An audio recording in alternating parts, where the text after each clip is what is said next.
Good day, everyone. So for this video, I'll be presenting my learning task 3.1 in organic chemistry 2.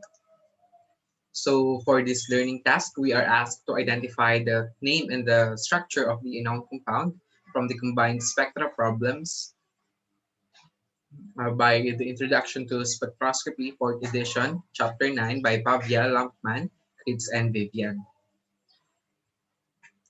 So the problem that I have chosen are the problem 7 and 11. But first, we're going to determine the unknown compound in the problem number 7. So for the problem number 7, this compound has the molecular formula C11H14O. Another information are given through this infrared spectrum, the depth NMR, or the distortion-less enhancement by polarization transfer NMR, and with this proton NMR. So let's now proceed to the solution of the problem. The first thing that we always have to do is to identify or to compute the index hydrogen deficiency. Since we are given with the molecular formula of C11H10, H14 rather, the IHD, or the index hydrogen deficiency, is 11 times 2 plus 2 minus 14 over 2 is equals to 5. So what does IHD of 5 means?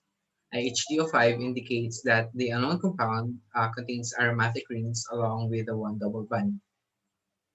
Now let's proceed to the second step, which is the determination of the C group or carbon group from the depth NMR, or the distortion-less enhancement by polarization transfer. But before we identify uh, the carbons, let me just give you some discussion about this depth NMR. So in a depth NMR, it is a technique. Is Depth technique is a result of these pulse sequences. Is that the carbon-13 signals for the carbon atoms in the molecule will exhibit different phases depending on the number of hydrogens attached to each carbon. So in this depth NMR, there are four plots which are the decoupled spectra, which shows all the signals. The depth 45, which signals only the protonated carbon, or those carbon who have hydrogen.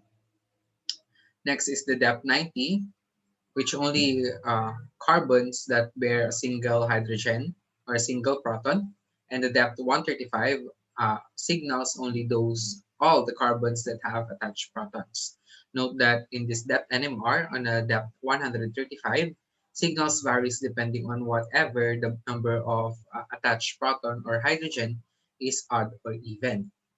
If there's an even number of hydrogen or the proton, it is either CH or CH3 depending on its peak, if it's negative or positive peak. Then if it's an even number of proton, there will be a CH2 on this. And now let's proceed to the identification of carbons through this depth NMR. I'll just annotate. Okay.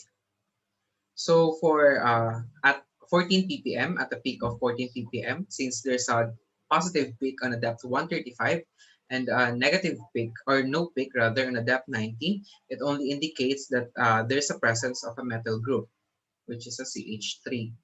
Then at the peaks of 22, 26, and 38 ppm, at a depth 135, there's a negative peak, and at the depth of 90, shows no peak. So it just that indicates the presence of a 3-methylene, CH2, CH2, and CH2.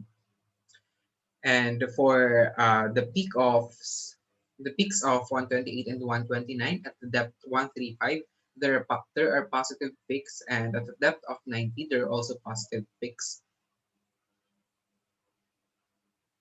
Also with 133 peaks,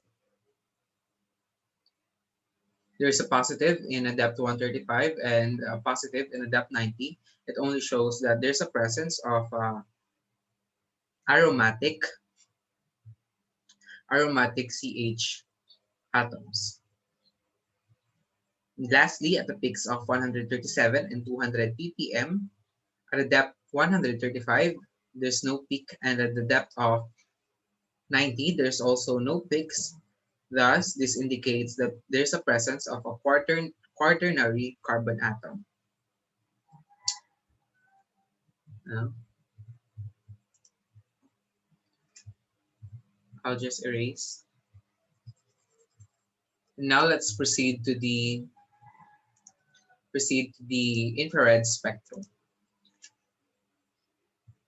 For this infrared spectrum, since we are given the absorption at the peak of 1687, it only indicates the presence of conjugates of carbonyl from ketone or the C double band O stretching.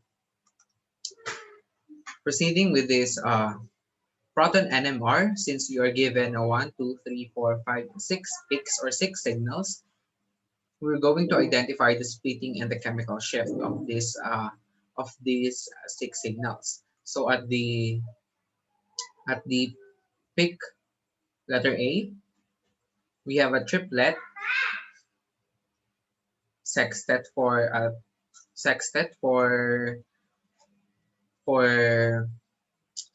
peak B.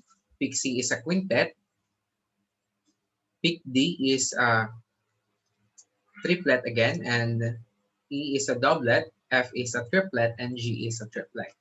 So these are the actual chemical shift of different signals or different peaks, and these are the conclusions. At A, we have a CH3, CH2 for B at C and D, and CH for E, G, and F.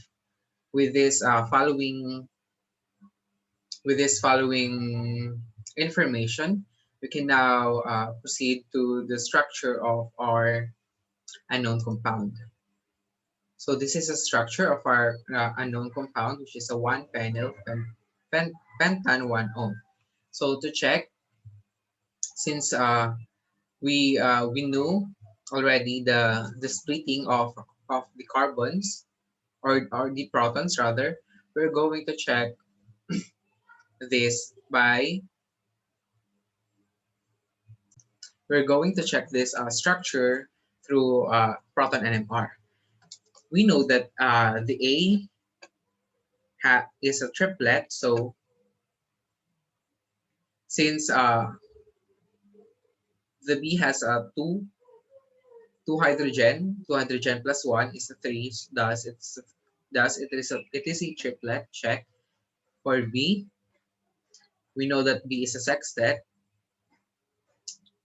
For the carbon A, we have three protons, and for carbon C, we have two. So 3 times 2 rather, 3 plus 2, 5 plus 1 is equals to 6. So it is a sextet. Check. For the letter C, we know that it's a quintet. To check, since on a B and on a D, we have two proton for each carbon. Thus, for 2 plus 2 is equals to 4 plus 1 equals 5. So check, it is a quintet. So for the D, since we have a triplet, at the C we have a two proton, and on the other side we only have carbon. There's no proton on this side, thus 2 plus 1 is equals to 3, thus D is a triplet. Moving on this aromatic ring. On this aromatic ring, it shows a symmetry since the peaks or the signals are different from the other side. So to check if E is a doublet, since we have a single proton rather attached on carbon F, and a single carbon on this attachment, 1 plus 1 is 2. I'm sorry, only for this carbon on the F. So on the carbon F, you only have a 1 attached proton.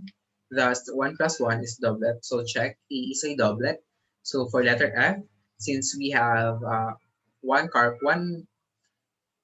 carbon on the G and another carbon on letter E that has one attachment of 1 proton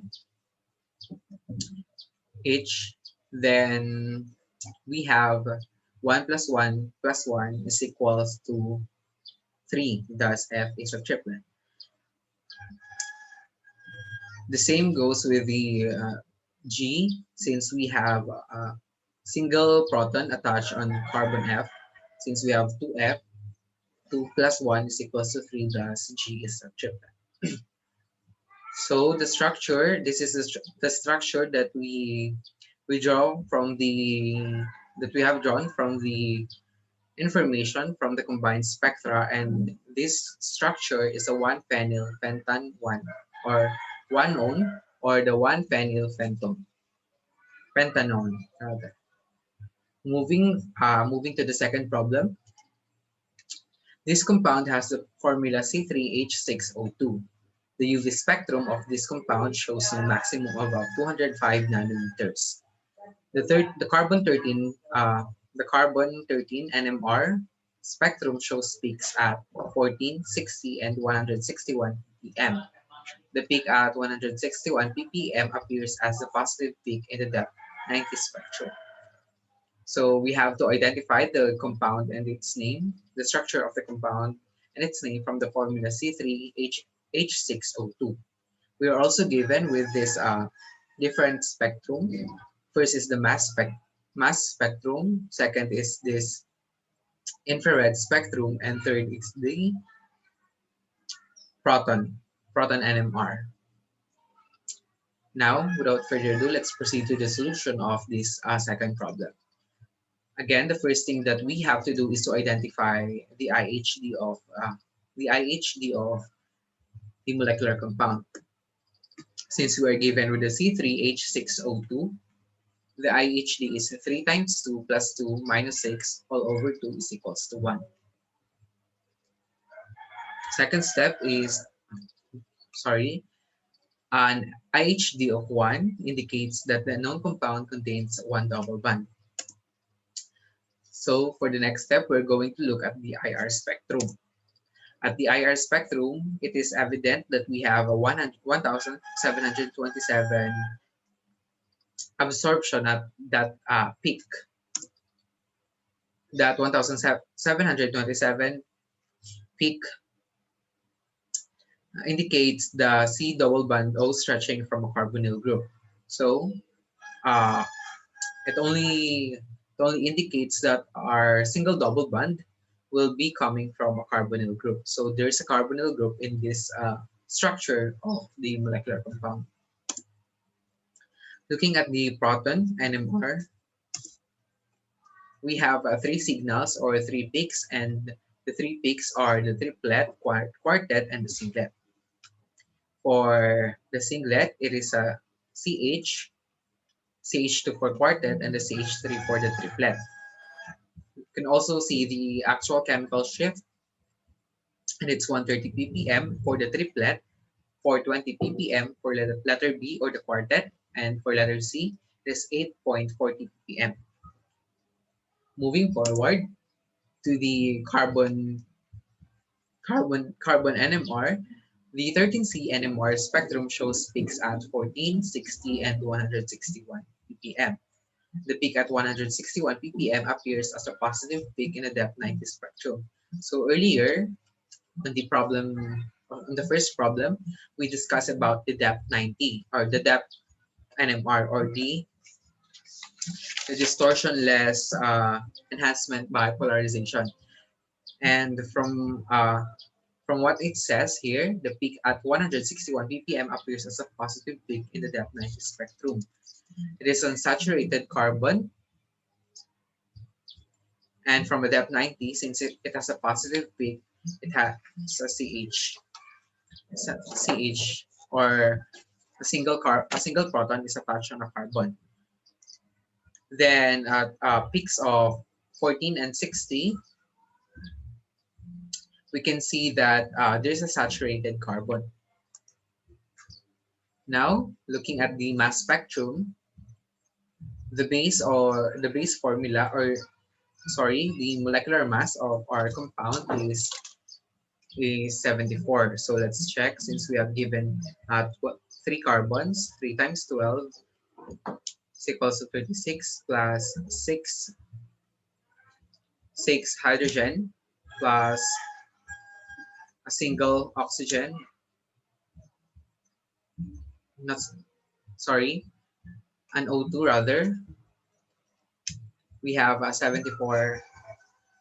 We have a 74 molar mass.